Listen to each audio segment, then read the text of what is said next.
अस्सलाम everyone, welcome and welcome back to my YouTube channel. 2-3 दिन से मेरे मिनी व्लॉग बिल्कुल नहीं आ रहे थे क्योंकि हूर की तबीयत बिल्कुल भी ठीक नहीं थी और मेरा भी छोटा सा एक्सीडेंट हो गया था, तो उस वजह से मुझे टाइम ही नहीं मिल पाया और मतलब दिल भी नहीं कर रहा था। इस वजह से मैंने मिनी व्लॉग नहीं डाले। तो मैंने सोचा कि आज मैं एक लॉन्ग व्लॉग अपलोड कर देती हूँ। यहाँ पर मैं सुबह का टाइम था, मैंने सबसे पहले साफ़ सफाई की, झाड़ू वगैरह लगाई। मेरी मम्मा से ना झाड़ू वगैरह बिल्कुल नहीं लगती है, तो झाड़ू मैं ही लगाती हूँ, साफ़ सफाई का काम मैं कर लेती हूँ इस वजह से। और यहाँ पे मैं किचन में आ गई थी और यहाँ पे मैं कर रही थी सफाई। यार मतलब जब बच्चे की तबीयत ठीक नहीं रहती ना, तो कुछ भी करने का दिल नहीं करता है। इंसान ऐसे ही ज़बरदस्ती हर चीज़ धक्के धक्के लगा देता है, काम भी हो चाहे कुछ भी हो। तो इसलिए मेरे मिनी व्लॉग भी नहीं आ रहे थे और मेरा व्लॉगिंग करने का भी दिल नहीं करता, यहाँ तक कि मेरा काम करने का भी दिल नहीं कर रहा था।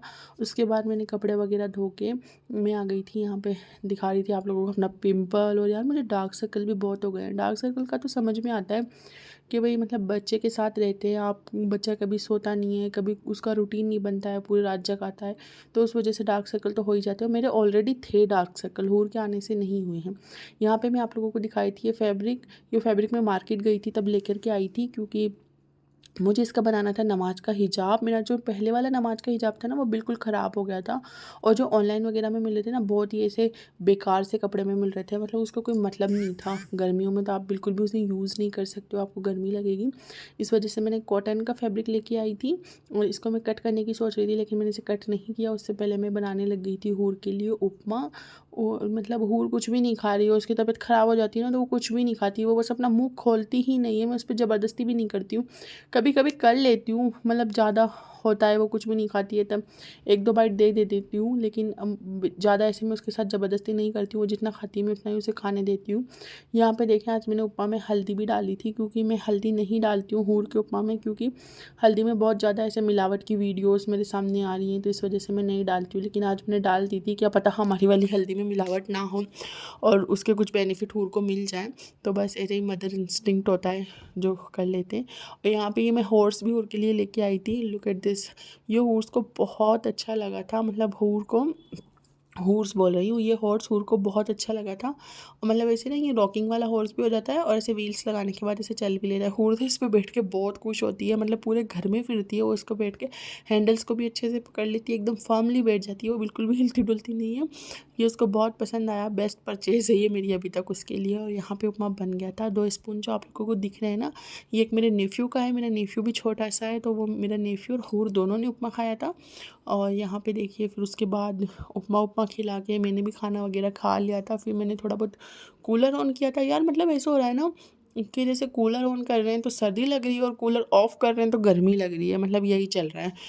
खैर उसके बाद ये देखें, जो मेरा एक्सीडेंट हुआ था ना, तो उसके अंदर ज़्यादा तो अल्हम्दुलिल्लाह मुझे चोट नहीं आई थी। बस मेरे हाथ में ना मोच सी आई है, मोच भी नहीं आई है, मतलब चोट ही है लेकिन अंदरूनी चोट है। और यहाँ पे शाम के वक्त ना मैं करने लग गई थी सिलाई, क्योंकि मेरा जो ये दुपट्टा था ना, इसके अंदर 2 होल्स हो गए थे, ये जल गया था।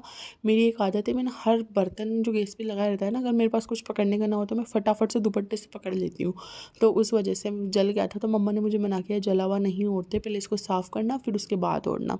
मतलब साफ़ क्या, मतलब पहले इसको ठीक करना, मतलब टाँका वाका लगा के फिर उसको ओढ़ना। और मेरी मम्मा ने मुझे बोला था कि मैं एक दस्तर भी सी दूँ रोटियों का, क्योंकि हमारे सारे दस्तर ख़राब हो गए थे। तो मैं यहाँ पे दस्तर सी रही थी और मेरे दुपट्टे को सही कर रही थी। और हूर को ना मेरा भाई खिला रहा था। बस मैंने 15 मिनट्स के अंदर मैंने ये काम कर लिया था। अगर नहीं करती हूँ ना, देखे कितने लोग आते हैं बीच बीच में बातें करने के लिए, कुछ ना कुछ काम इनको रहता ही है सबको। 15 मिनट्स में मुझे बहुत मुश्किल से मिलते हैं और हूर को मेरा भाई खिला रहा था, तो मैंने ये कर लिया। और हाँ, ये मेरी नानी का सूट था। मेरी नानी का घर हमारे घर के पास में ही है, तो उसको कुछ टाँके वाके लगा के ठीक करना था, तो मैंने उसकी स्टिचिंग की। और फिर ये शाम का टाइम था, मतलब देखिए आप, अप्रैल चल रहा है, ये अगली बार अप्रैल में इतनी भयंकर गर्मी हुई थी ना, और इस बार तो इतनी अच्छी बारिश हो रही थी, बिजलियाँ चमक रही थी, इतनी भयंकर बिजलियाँ चमक रही थी, लेकिन ये तूफ़ान ही था, बारिश तो नहीं थी। और मतलब अल्लाह ताला रहम करे सब लोगों पे। जिन हम लोगों को तो घर में बैठ के बारिश अच्छी लग रही होती है, लेकिन जिन लोगों की फसलें होती हैं, जिन लोगों का पूरा मतलब जो फार्मर्स होते हैं ना, जिनका पूरे घर का सब कुछ इसी पे टिका होता है, बस अल्लाह ताला ये रहमत की बारिश करे सबके लिए। उसके बाद मैं नाइट में हूर को फीड करवा रही थी और यहाँ पे मेरी मम्मा देख रही थी ड्रामा। बस वही ऐसे ही रूटीन चलता है बच्चों के साथ, कुछ ख़ास रूटीन होता नहीं है। यहाँ पे मैं भी आ गई थी फिर अपने रूम में, मैंने कूलर ऑन कर लिया था और मतलब ये येलो वाला लट्टू हर बच्चे के रूम में रहता है, तो यही लट्टू लगा हुआ रहता है और हम लोग सो रहे थे। कूलर में ज़्यादा देर नहीं चलाऊँगी, मैं थोड़ी देर में बंद कर दूँगी। Okay bye guys, thank you for watching. अल्लाह हाफ़िज़।